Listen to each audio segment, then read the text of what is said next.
Hello students, आपका स्वागत है आपके चैनल द नर्सिंग मेंटोर पे। जैसा कि आपको पता है, जो आपके बीएससी नर्सिंग की आरयूएचएस यूनिवर्सिटी के सेमेस्टर एग्जाम है वो बहुत ज़्यादा पास आ गए हैं और टाइम काफ़ी कम बचा है। इसलिए हम जो भी आपकी नर्सिंग फाउंडेशन की 2 बुक्स हैं उन बुक्स को आज स्टार्ट करने वाले हैं। हम सारे यूनिट अच्छे से कवर करेंगे, हर एक चीज़ को समझते हुए चलेंगे। ठीक है, तो आज हम फोर्थ यूनिट करने वाले हैं। ये जो फोर्थ यूनिट है, देख लीजिए, इसका सिलेबस मैंने यहाँ पे लिखा हुआ है। ये है आपका आईएनसी के अकॉर्डिंग सिलेबस। ठीक है, इस सिलेबस को मैं आगे आपको डिटेल में सारा समझाऊंगा। जितने भी आपकी यूनिवर्सिटी एग्जाम में क्वेश्चन बनेंगे वो इसी सिलेबस से बनेंगे। ठीक है, तो जो हमारी आज यूनिट होने वाली फोर्थ यूनिट फर्स्ट बुक की, वो है communication and nurse patient relationship. आज हम पढ़ेंगे कि नर्स पेशेंट से कम्युनिकेशन कैसे करेगी, उसकी बात कैसे समझेगी और अपनी बात उसे कैसे समझाएगी। ठीक है, तो स्टार्ट करते हैं। सबसे पहले जो आपका टॉपिक आता है वो है मीनिंग ऑफ कम्युनिकेशन।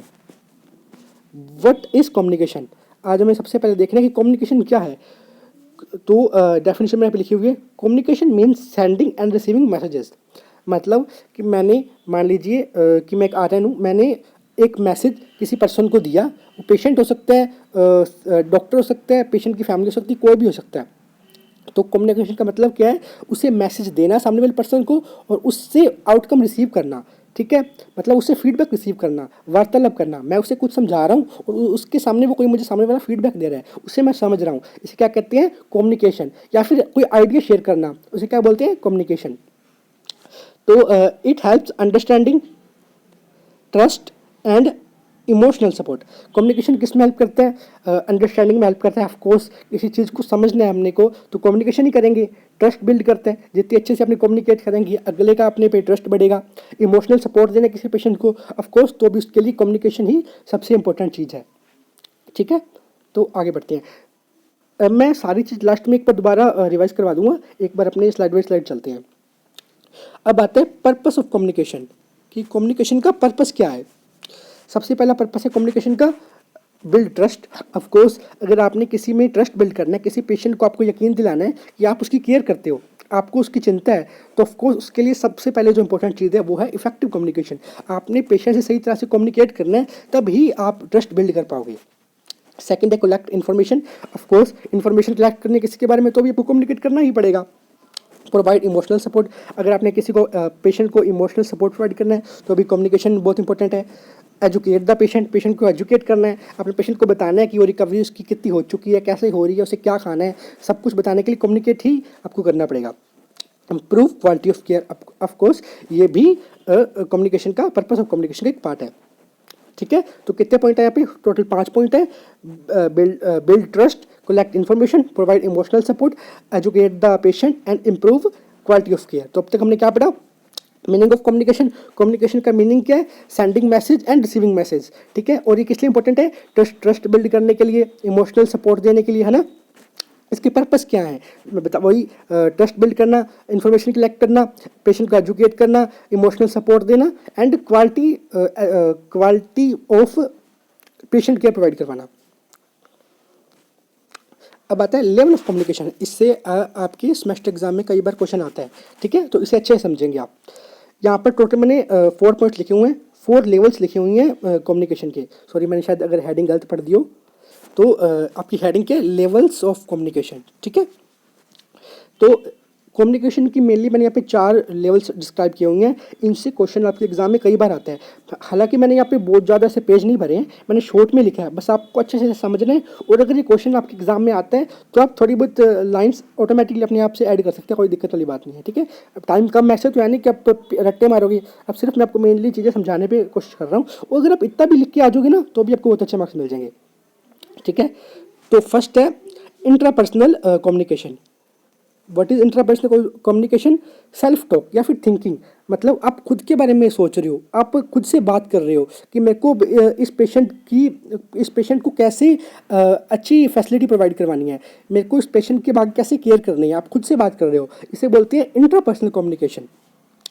सेकंड आता है इंटरपर्सनल कम्युनिकेशन। मतलब मान लीजिए यहाँ पे एक पर्सन ए है और उधर एक पर्सन बी है, तो आप किसी और पर्सन से कम्युनिकेट कर रहे हो, उससे बात कर रहे हो, अपने आइडिया शेयर कर रहे हो, उसे बोलते हैं इंटरपर्सनल कम्युनिकेशन। पहला था इंट्रापर्सनल कम्युनिकेशन, मतलब सेल्फ टॉक, खुद से बात करना। इंटरपर्सनल कम्युनिकेशन मतलब किसी और से बात करना। फिर आता है small group communication. Small group communication मतलब आप छोटे से ग्रुप में, मान लीजिए जितने भी आपकी कलीग हैं उनसे आप पेशेंट के बारे में बातचीत कर रहे हो, है ना, छोटे से ग्रुप में बातचीत कर रहे हो, उसे बोलते हैं स्मॉल ग्रुप कम्युनिकेशन। ठीक है। फिर आता है पब्लिक कम्युनिकेशन, मतलब मान लीजिए आप किसी ऑडिटोरियम में कोई स्पीच दे रहे हो, है ना, जो आप बहुत सारे लोगों को संबोधित कर रहे हो, तो उसे बोलते हैं पब्लिक कम्युनिकेशन। ठीक है। तो 4 पॉइंट थे कि कौन से, इंटरपर्सनल खुद से बात करना, इंटरपर्सनल किसी और से बात करना, स्मॉल ग्रुप में कम्युनिकेट करना, और पब्लिक कम्युनिकेशन पूरे पब्लिक में कम्युनिकेट करना। ठीक है। आगे बढ़ते हैं। एलिमेंट्स ऑफ कम्युनिकेशन, ये भी काफ़ी इंपॉर्टेंट चीज़ है, काफ़ी इंपॉर्टेंट टॉपिक है। ठीक है। एक सेकंड रुको।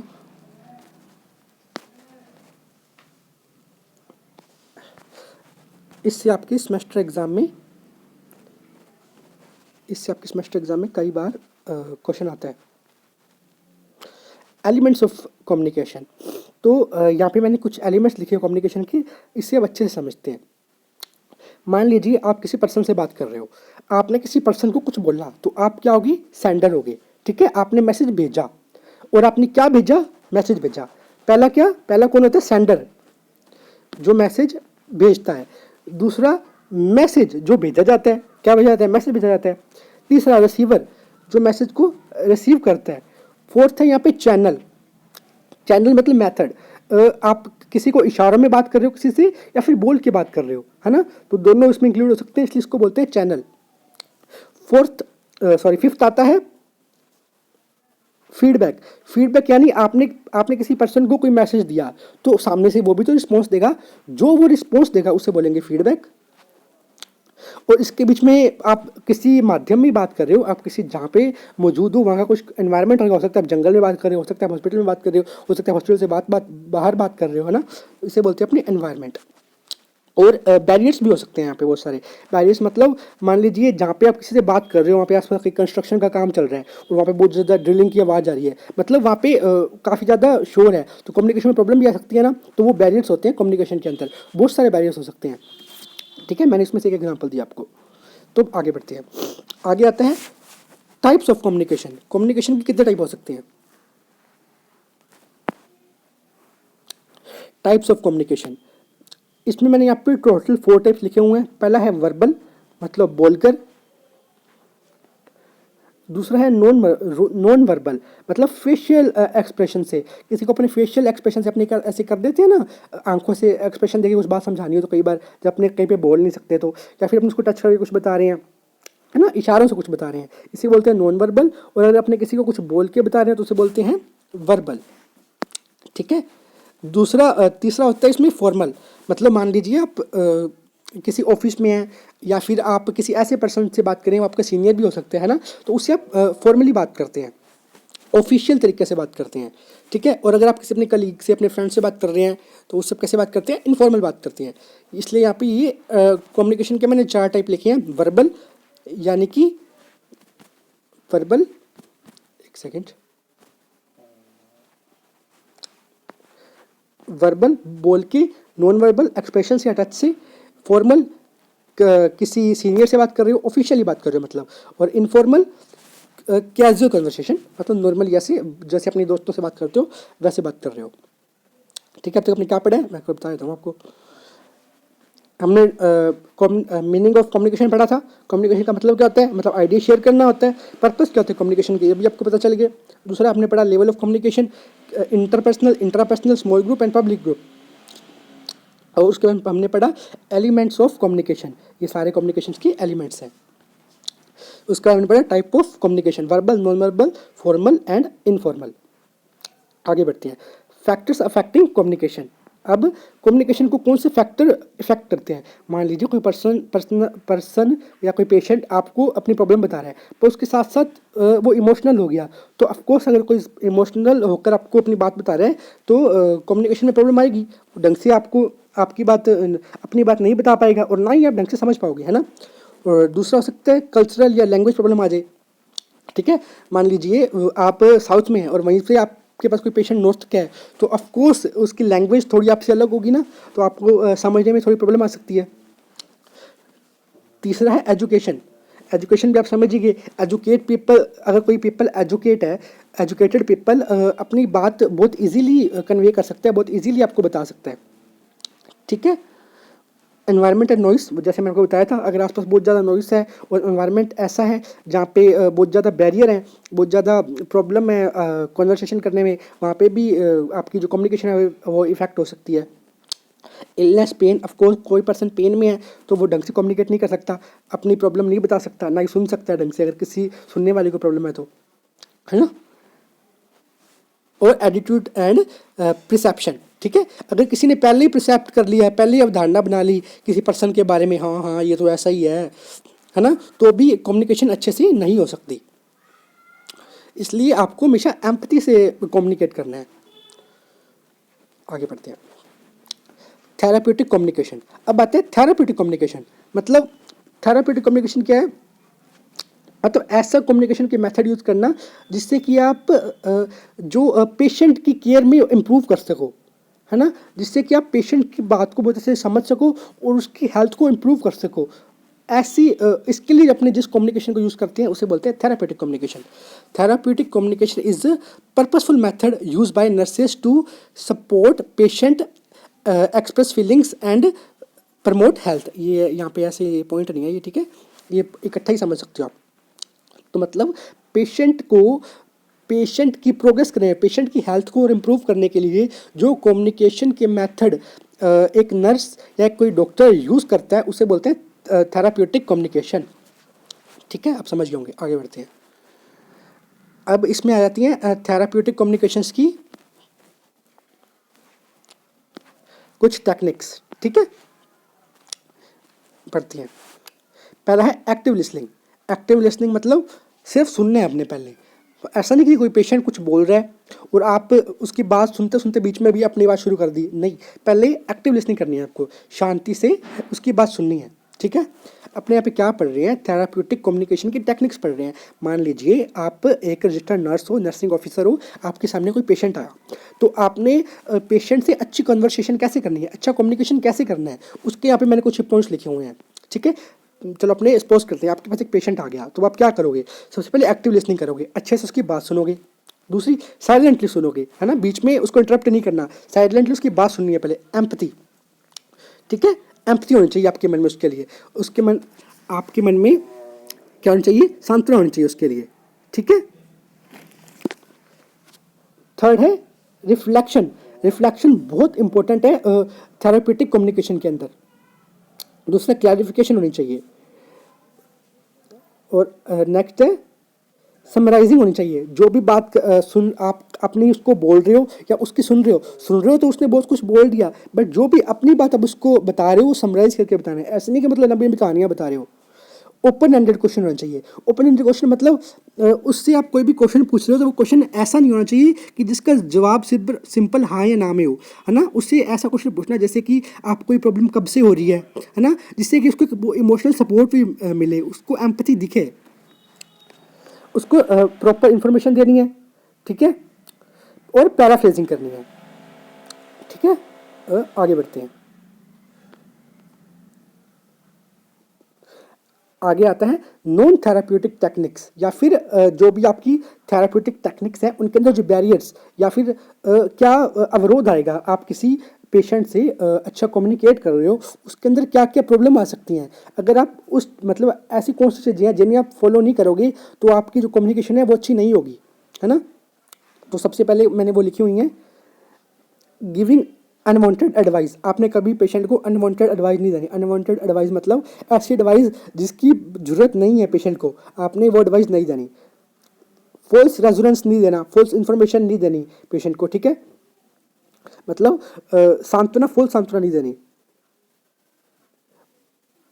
और नेक्स्ट है पेशेंट को बीच में इंटरप्ट नहीं करना, अगर पेशेंट कुछ बोल रहे हैं पेशेंट से आर्ग्यू नहीं करना, पेशेंट को जज नहीं करना, और एकदम से टॉपिक चेंज नहीं करना, और स्टीरियोटाइप नहीं बनना। स्टीरियोटाइप मतलब पहले से कोई पेशेंट के प्रति आपने अवधारणा नहीं बनानी, ठीक है।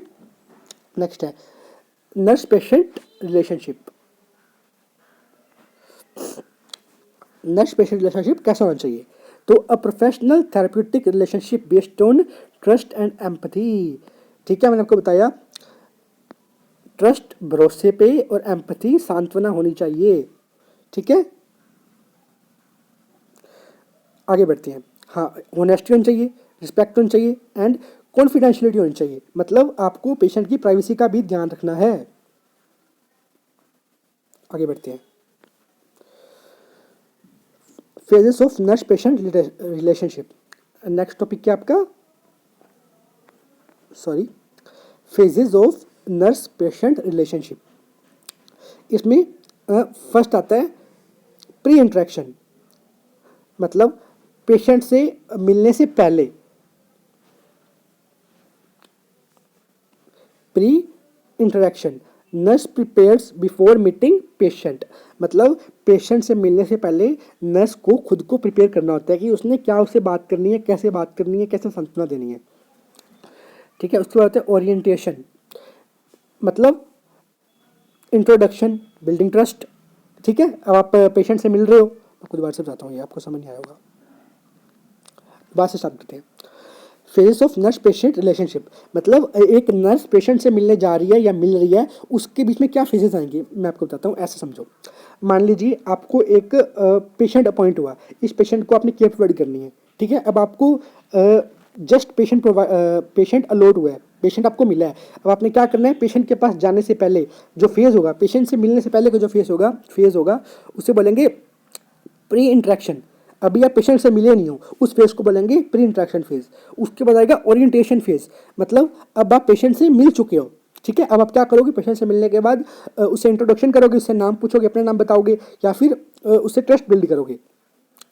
ठीक है, फिर वर्किंग, जब आप पेशेंट के साथ वर्क कर रहे हो, ये मेन केयर फेज है। ठीक है, इसके अंदर आप पेशेंट को केयर प्रोवाइड करोगे। ठीक है, उसको इमोशनल सपोर्ट तो आप साथ साथ दोगे और पहले भी दे चुके हो। ठीक है, उसकी कोई प्रॉब्लम होगी तो उसे सॉल्व भी करोगे। उसके बाद आता है टर्मिनेशन, मतलब अब आपने पेशेंट को अच्छे से केयर प्रोवाइड की, पेशेंट बिल्कुल सही हो चुका है, अब पेशेंट डिस्चार्ज होने वाला है, मतलब इसको बोलते हैं अपने termination. This is end of relationship with patient. ठीक है, आगे बढ़ते हैं। फिर आता है प्रोफेशनल कम्युनिकेशन।